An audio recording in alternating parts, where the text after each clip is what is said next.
Hello everyone, आज हम इस वीडियो में पढ़ने वाले हैं क्लास 11 की जो आपकी बायोलॉजी की बुक है, उस बुक से चैप्टर नंबर 3 प्लांट किंगडम। इस चैप्टर को हम डिस्कस करने वाले हैं। हमने प्रीवियस वीडियोस में हमने चैप्टर 1 एंड 2 अच्छी तरह से कंप्लीट कर लिया था लाइन बाय लाइन। अगर आपको वीडियोस देखनी है तो आप मेरे चैनल में जाके देख सकते हैं। तो चलिए चैप्टर 3 स्टार्ट करते हैं। तो इस चैप्टर में हम पढ़ने वाले हैं आगे हम प्लांट की डिवीजन किस तरह से की गई। प्लांट की डिवीजन की गई थी algae, bryophyte, pteridophyte, gymnosperm, angiosperm. यहाँ पे दिया भी हुआ आपको। और एल्गी को हम जो है थैलोफाइटा जो है क्लास में हम इंक्लूड करते हैं। Thallophyta, bryophyta, pteridophyta, gymnosperm, angiosperm. तो सारी क्लासेस हैं। एक एक क्लास में अलग अलग लेक्चर्स में हम इनको डील करेंगे। तो आज इंट्रोडक्शन स्टार्ट करते हैं।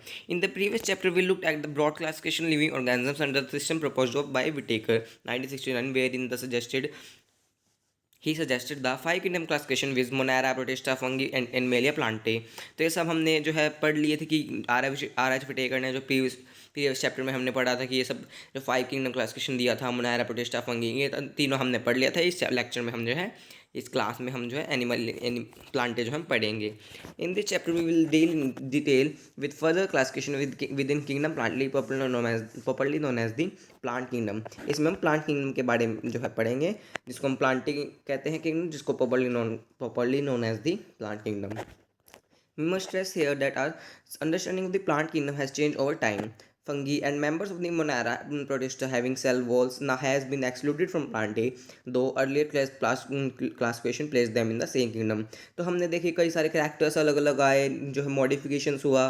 तो फंगी और मेंबर्स ऑफ मोनेरा प्रोटिस्टा को जो है सेल वॉल थी, तो उनको जो है अब जो है प्लांटे से अलग कर दिया गया। पहले एक साथ रख दिया गया था, लेकिन काफ़ी सारे हमने डिफरेंसेस देखे, हमने पढ़े थे चैप्टर नंबर 2 में, इसलिए उनको हमने अलग कर दिया। So the cyanobacteria that are also refer to blue green algae are not algae anymore. तो हमने देखा था ब्लू ग्रीन एल्गी जो है साइनोबैक्टीरिया हमने पढ़ा था, उसमें किंगडम मोनेरा में जो यू बैक्टीरिया में हमने पढ़ा था, वो जो है एल्गी नहीं है। एल्गी में पहले रखा गया था, अब नहीं है वो। तो सारे जो है मॉडिफिकेशन हुए, कैरेक्टर्स को देखा गया अच्छी तरह से, फिर उसके बाद रखा गया।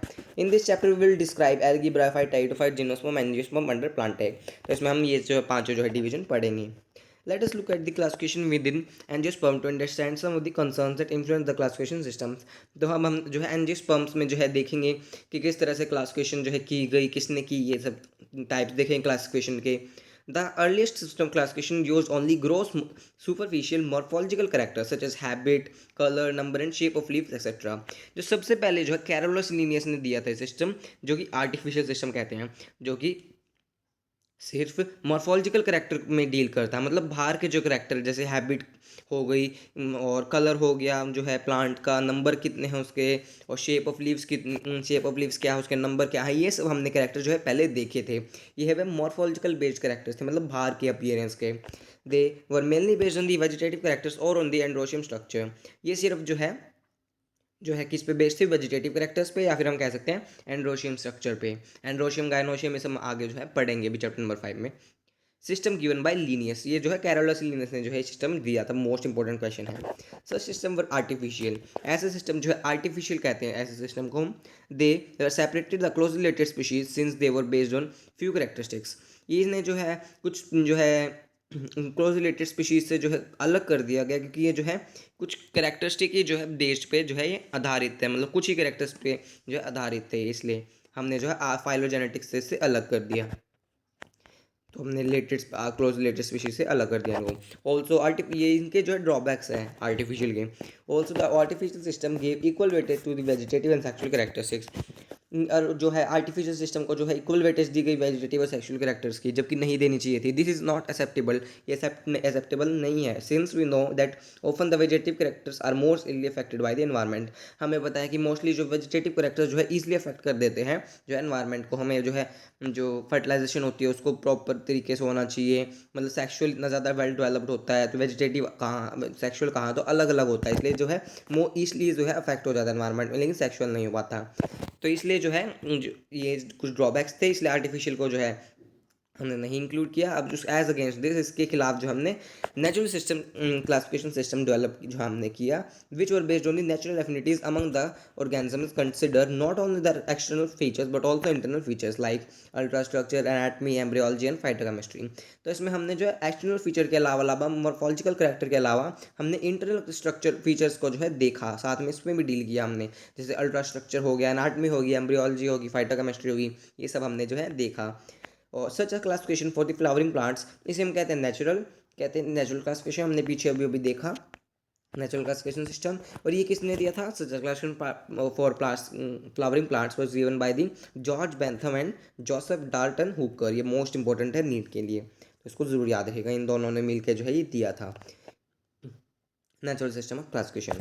फिर उसके बाद और भी ज़्यादा जो है अब आजकल जो हम यूज़ करते हैं वो है प्रेजेंट में मोस्टली यूज़ करते हैं इसको हम फाइलोजेनेटिक क्लासिफिकेशन सिस्टम, जो कि based on evolution relationship between various organisms are acceptable. हमने उसमें चैप्टर 1 सिस्टमैटिक्स भी पढ़ा था जिसमें इवोल्यूशन के बारे में बात की गई। तो इसमें जो फाइलोजेनेटिक क्लासिफिकेशन है उसमें हम इवोल्यूशन के बारे में, इवोल्यूशन कैसे हुआ उस ऑर्गेनिज्म का, उसके बारे में हम बात करते हैं। ये मोस्टली एक्सेप्टेबल आजकल।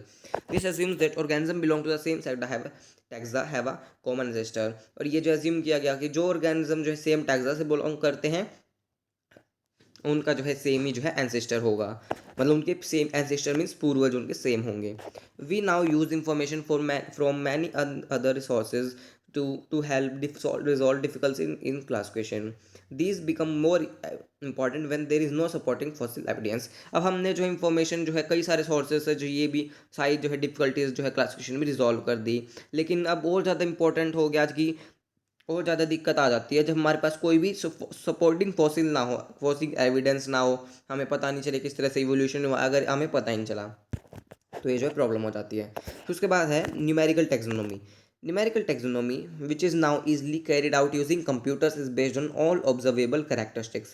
अब न्यूमेरिकल टेक्सोनोमी क्या होता है कि ये सारे जो है ईजिली जो कैरेक्टर्स जो है हम ईजिली कैरिड आउट किया जाता है कंप्यूटर्स के थ्रू, मतलब कंप्यूटर्स में हम सारे जो है कैरेक्टर्स भर देते हैं और इससे हमें जो है आगे लिखा ही हुआ है numbers and codes are assigned to all the characters and the data are then processed. जो नंबर्स और कोड्स सारे मतलब उसके फीचर्स क्या क्या हैं, कितने उसमें किस टाइप का लीव है, किस टाइप का क्या है, इंटरनल स्ट्रक्चर क्या है, उसमें सेल वॉल है या फिर नहीं, ऐसे मतलब स्ट्रक्चर कई सारे। अब हम थाउजेंड्स मिलियंस कितने सारे भी हम एक साथ जो है कर सकते हैं इन करेक्टर्स को, जो कंप्यूटर पे जो है जो हम टाइप कर देंगे और ये जो है फिर डाटा फिर प्रोसेस्ड हो जाएगा। तो इस तरह से ये बहुत ज़्यादा हेल्पफुल रहा। In this way each character is given equal importance and at the same time 100 character can be considered। तो इस वजह से जो है इस वे में इस करेक्टर को जो है हर एक करेक्टर को जो है इक्वल वेट इंपॉर्टेंस मिलेगा और एक ही टाइम पे हम हंड्रेड्स ऑफ करेक्टर्स जो है डील कर सकते हैं, उनके साथ डील कर सकते हैं। तो ये बहुत ज़्यादा जो है इसका बेनिफिट रहा। तो एज इट इज़ नीट में क्वेश्चन भी आ सकता है, इंपॉर्टेंट है। उसके बाद है cytochemistry, cytotaxonomy that is based on the cytological information like chromosome number, structure, behaviour. तो हमने साइटोलॉजिकल इंफॉर्मेशन की बात की साइटोटैक्सोनॉमी में, जैसे क्रोमोसोम नंबर क्या है, उसका स्ट्रक्चर क्या है क्रोमोसोम का, बिहेवियर कैसा है उसके क्रोमोसोम्स का। तो इस तरह से हमने उसके बारे में बात की। And chemotaxonomy that use the chemical constituents of the plant to resolve confusions are also use by taxonomists these days. Chemotaxonomy हमने जो केमिकल्स का यूज़ करके जो है प्लांट्स में जो सारी कंफ्यूजन हमने दूर कर ली कि हाँ भी उसके सारे स्ट्रक्चर हमने पता लगा लिए, तो कुछ जो है केमिकल्स का यूज़ करते हमने जो है आजकल जो है ये प्रॉब्लम भी दूर हो गई। तो ये भी जो है टैक्सोनॉमिक्स यूज़ करते हैं आजकल। तो हमने इस वीडियो में हम यहीं तक पढ़ेंगे। हमने देखा कि किस तरह से 5 क्लासिफिकेशन में जो है आगे डिवीजन कर दिया गया प्लांटी का। तो हम नेक्स्ट क्लास में हम जो है आगे डिवीजन इनकी स्टार्ट करेंगे। हमने पढ़ा आर्टिफिशियल पढ़ा, फिर नेचुरल किसने दिया, आर्टिफिशियल कितने दिया, ये भी हमने पढ़ा। फाइलोजेनेटिक में हमने फाइलोजेनेटिक पढ़ा, न्यूमेरिकल टैक्सोनॉमी, साइटोटैक्सोनॉमी एंड कीमोटैक्सोनॉमी, ये सब हम अच्छी तरह से जो है पढ़ लिया है। तो अगर आपको वीडियो अच्छी लगी वीडियो को लाइक भी कीजिएगा, मेरे चैनल को सब्सक्राइब भी कीजिएगा और मुझे कमेंट करके बताइएगा आपको वीडियो कैसी लगी। नेक्स्ट वीडियो में हम जो है एल की स्टार्ट करेंगे। तो थैंक यू, मिलते हैं नेक्स्ट वीडियो में। और अगर मैंने जो है 9th-10th क्लास की वीडियोस भी बनाई है, अगर आपको वीडियोस देखनी है तो आपको लिंक जो है डिस्क्रिप्शन बॉक्स में जो है मिल जाएगा, अगर कोई 9th क्लास का 10th क्लास का बच्चा देख रहा है तो। थैंक यू, मिलते हैं नेक्स्ट वीडियो में।